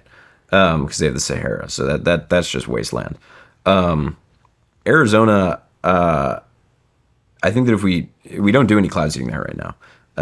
If we stood up a program, I think that you could start farming in previously inarable land in the course of years. I mean, first things first, you got to meet all of the deficits. So like there's a lot of farms that are already running dry. So if you make enough water first from a cloud seeding program to make sure that they're taken care of, then how much more can you produce for other communities? You can probably do that in the course of a couple of years. So maybe like three, then that land starts to come online. And then with respect to the real wastelands, right? Like the Bolivian salt flats, the Sahara Desert, the Australian outback, that's going to be multi-decadal. Like what I think about happening is this. While Elon sends rockets to Mars to set up the first civilization there, we will get really good at atmospheric engineering here to make the carrying capacity of Earth higher. And by the time you have like a bubble city on Mars that's self-sufficient and they start melting the ice caps on Mars to create an atmosphere there, we will be good enough at atmospheric engineering here on Earth such that we can start to distribute the water the way that we want to on Mars. Now that's like really towards the end of my life. My son will probably be the one responsible for that rather than me. But that's the timescale that I'm thinking. Wow, about. you've really played this out. You're thinking real long term. Yeah, I think that people used to think more like that. There's that old adage, something like a city grows great when men plant trees under the shade of which they will never sit, or something like that, right? Like, I think that if you are a Christian and you think about like helping build the kingdom of God, if you are a patriot and you want your nation to survive and persist and for future Americans to be better off than any previous generation, like you should sort of sacrifice your life, not necessarily like die, right? But you should probably live your life in service to those future people. That's what I'm trying to do. That's interesting. Being a Christian, do you feel that you are playing God in any sense to create weather conditions? I'm trying to serve God. And so what I mean by that is in Genesis 1:26 through 28, right? Very beginning of time, Garden of Eden, pre-fall. God gives us the mandate, like he commands us to take dominion over and steward the earth, the seas, the skies, and everything therein, right? And so what that meant then was tending to the garden, right? Like taking care of the plants, taking care of the animals. The way that we've done that more and more over time is with technology and engineering, right? Like we have lights so that we can work safely at night. We have fire, which like is a technology so that we can cook our food or defend ourselves from like wild animals. We built dams so that we could redirect the natural flow of rivers, like the ones that God designed, for the sake of storing water to live in cities and feed people. And so I think that even though cloud seeding does have to do with the sky, which feels like heaven and thus feels closer to God for some reason, it really just is another instantiation of like the mandate that God gave us to be good stewards of the planet. And so, do I think I'm playing God? No. Do I think the technology is sick? Yeah. But I think that this is like an act of service. And I mean, I say that with the understanding that I am a sinner and that I am a faulty man and that I will fall short. And so I look to the guidance of my peers and mentors and other people all around me and hope that the U.S. government regulates this appropriately. But so far, I think we've done pretty good at managing that. That's what I was getting at earlier. The government stepping in appropriately, regulating appropriately. I mean, that's what I was getting at when I was talking about, Zuckerberg in front of Congress with a bunch of dinosaurs. I mean, they don't understand tech at all. Half of them probably can't even open their own email. And so that's kind of what I was alluding to is when somebody like you comes along that knows everything about this or everything that we know today, about this, how are they going to regulate? It just doesn't seem like there's that many people that know about this. Yeah. So who do they look for to Yeah. to regulate it? So Doge, a lot of stuff has been said about Doge, about the Department of Government Efficiency. But one of the guys in Doge, one of the first picks for it, is another Thiel Fellow from my class named Luke Ferreter.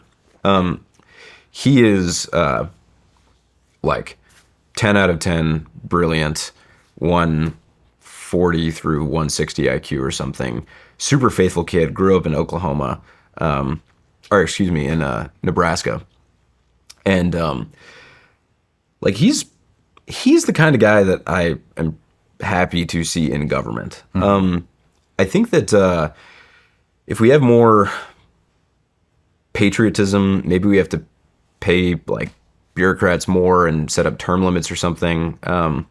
I think that there's a world where we have like good enough people in government to manage and regulate these things. Like we did in World War II, right? We were able to set up like a clear, safe nuclear energy regulatory structure, and built a lot of energy that way. So it's possible, right? Like even though things are bad now, it doesn't mean that they have to be. It's not a fact of a decaying empire. Like I think that we can come back from that. I mean, the knowledge. I'm not talking about. We'll get into the corruption and all that kind of shit. Sure, but just like how do you? I just mean the knowledge. You know, that's what I'm getting at. And that's what I'm talking about with Zuck and the government is you have a tech genius talking to 80-year-old people. Yeah. Who didn't, do you see what I'm saying? And so they don't even have the knowledge to even hold the conversation with him. How would you do it? How would you regulate it well? How would you get them up to speed? How would I do it? I would probably, I don't know how I would do it. I would have to set up some kind of new agency or something inside NOAA, that I would have to put a lot of money towards researching this. And then, I think, but they can't use you to set up the regulations because It would probably be a little biased, wouldn't it? Yeah. but I guess that's how I would do it. How would you do it? Well, Rainmaker's work is built off the work of scientists from the last couple decades at the National Center for Atmospheric Research, in particular at the University of Utah, at Utah State University, at CU Boulder, at Colorado State University, at MIT. Probably one, not deleting like all the National Science Foundation budgets to like keep those organizations alive. So there are objective third parties that have done research on it. Like that's important. And then using them as gangs of experts. Like I've been running around state capitals testifying, and if the Departments of Environmental Protection were able to call on expert witnesses from the scientific community, that would be good. I don't even know if people really trust scientists anymore, though. So, yeah, it's probably something to the effect of a new agency that, you know what you could do? You could copy China's regulation.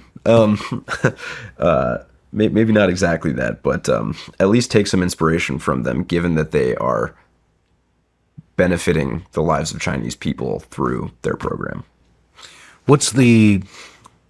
Now diving into the corruption, I mean, lobbying firms, I don't know who you would be pissing off. I would imagine you're pissing off the utility companies because somebody's making money pulling water out of those aquifers, and they've been making money for a long time, and sure, they're very powerful people.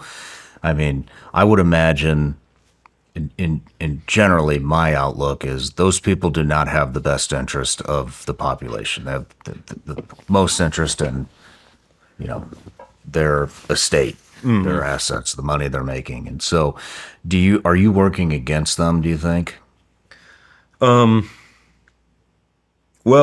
Do they have lobbying firms going out and talking to the governments and talking about all of the, I think reasons why you can't do this because it's going to affect their bank account, their bottom line? I think we're early enough that hasn't happened yet. I think a convenient thing about us, like unlike nuclear, where like oil and gas advocate against nuclear to some extent, right? Like that's a real trade. Water, very few people have enough of it, so I think most everyone wants more. It's pretty bipartisan. Like it's pretty hard to say like, no, we shouldn't have more water. But I think the bad outcome is one where like weather traders that trade on futures that are betting on severe weather or droughts or crop failures don't want to see this through because you can make money off of those trades. I think there's that situation, but I haven't yet encountered anybody that seems to be like knowingly, maliciously trying to prevent like a good technology from coming to market. What could go wrong? What could go wrong in doing this? The only thing that comes to my mind, is floods, and then, not knowing the effects of who you're stealing the rain from, where the wind's blowing. But I mean, if there was a miscalculation and it dumped on insert city. Yeah, I mean, so They don't have, you had just mentioned, Dubai didn't have the drainage. They weren't able to take on that amount of water. I mean, it could be devastating. yeah, I think the Mudslides. Yeah, the simple way to get around that is you just don't operate in highly populated areas, right? So like the Rocky Mountains, relatively unpopulated, but all of the snow and rain that goes there runs off into the cities that into the reservoirs and rivers that do benefit the cities, but tens or hundreds or thousands of miles away. So you can mitigate for that risk by operating in more remote areas. What could go wrong beyond that? Yeah, I think that you covered most of the bases there. It is if someone was totally irresponsible and totally irregulated operating over a highly populated area that you could run the risk of avalanches. But avalanches or floods. But in order to do that, like I said, you'd have to be operating totally irresponsibly. You'd have to have like either bad science or malicious intent. You would have to skirt around the existing regulations that require you to suspend operations if there is any risk. So we have like a pretty solid framework to prevent any sort of disasters from happening there. Like what if? Yeah, I don't know. I think those are probably the big ones. I mean, when you talk about malicious intent, do you think that this could be weaponized? We know that it can be weaponized. So we know that it was weaponized in Vietnam. I would be surprised. Let me pose this hypothetical, right? There's a limited window of time in the Straits of Taiwan during which landing craft can easily traverse the straits because the weather is not so severe that there's not a lot of rain coming down. There's not really rough seas. If you can modify the weather and you can extend or shorten that window, then the strategic situation around that island changes meaningfully. Similarly, if you're trying to move personnel or material and it's wet on the ground, right? Like a lot of Operation Barbarossa failed because tanks got stuck, armor got stuck in Russia during the spring. If you can make it more wet on the ground, then that would have some tactical consequence as well. So yeah, absolutely possible. Rainmaker doesn't do that. For whatever it's worth. I don't think people will believe me, but I mean, it seems like Taiwan would have a major interest in this just to mitigate that situation. Have you heard of the fake windmills that Taiwan's building? No. So nominally, they want more clean power, right? And so what's one thing you can do? You can build windmills off in the ocean. Actually, though, also, you can build something that looks like a windmill that isn't even connected to grid power and then station, underwater drones or boats or helicopters or aircraft on the pads that are for the windmill, and then be 30, 50 kilometers farther out to sea as like a first line of defense. Interesting. Now, at the same time, China is building windmills, like right next to Taiwan's windmills. So there's a bit of a chess game happening right there with fake energy resources. I think China's just building islands. Yeah, they are. What's it called? The 9-line or something? Yeah. 7-line. Yeah, they're building islands. They're sending their Coast Guard boats after like fishing ships and stuff. Their fishing ships are harassing other navies. There's Chinese fishing boats. If you look out at the ocean from El Salvador or Costa Rica or I think Guatemala too, if you look at the ocean at night, it looks like you're looking at a city because of all the lights. Those are just enormous Chinese fishing boats that are tearing fish out of the ocean. Same problem in Argentina. Their fisheries are getting destroyed. And up in Alaska, even too, to some extent. Like, they are harvesting so much fish so unsustainably in other countries' waters. And we don't even do anything about it. Jeez. Yeah. Jeez. You know, we're wrapping up the interview here, but I think that the UN reported there are approximately 2.2 billion people without water, or with a very limited supply. I mean, if you work the metrics on that, on how big of an impact you would have on putting a dent in that 2.2 billion. The ultimate goal is to serve a lot more than 2.2 billion people, right? Like, eventually there will be 20 plus billion people on the planet, and we need to figure out how to make water enough for all of them. And it's not just going to be cloud seeding. We should build more desal. But the plan is to make Earth unrecognizably lush and green and abundant and prosperous. And we need a lot of water to do that. And so we're going to have to get, one, the system that we have scaled and deployed throughout all of the world. And then two, the system will have to be more sophisticated and efficient than it is now, so that we can produce water for the next 10 billion people that live. We'll start with the people that are in water stress regions right now. Like, we're operating in one of the most water stressed countries in the world, in the Middle East, I mentioned. And that's probably what the next 3 years will look like. And then after that, like, getting above baseline is going to be the next problem. Well, man, it's a fascinating conversation. Very innovative. Very Thanks, man. innovative. I love talking to innovators. And Well, then I'll say in closing here, there's a town in Los Angeles called El Segundo. It is named after the second Standard Oil refinery that was ever built in California, El Segundo the second. Half the town is just an oil refinery. The other half of the town is small warehouses that are just full of deep tech startups, hardware startups. There's 3 fission companies. There's a weather modification company. There's the guys that are building almost all of the drones that are going to Ukraine. There's a bunch of different advanced manufacturing people and roboticists. It's the highest density of deep tech and hard tech in the United States. And it's a bunch of guys that, are having competitions about who has the bigger flag in their office. I would say that if ever you're in LA, you're welcome to stop by and tour around there, and you'll probably bump into a couple of my friends from the city as well over the next year or so. I'd love to do that. I'd love to do that. I'd love to get you back, too, as things develop. Yeah. So, well, best of luck to you. Thanks, man.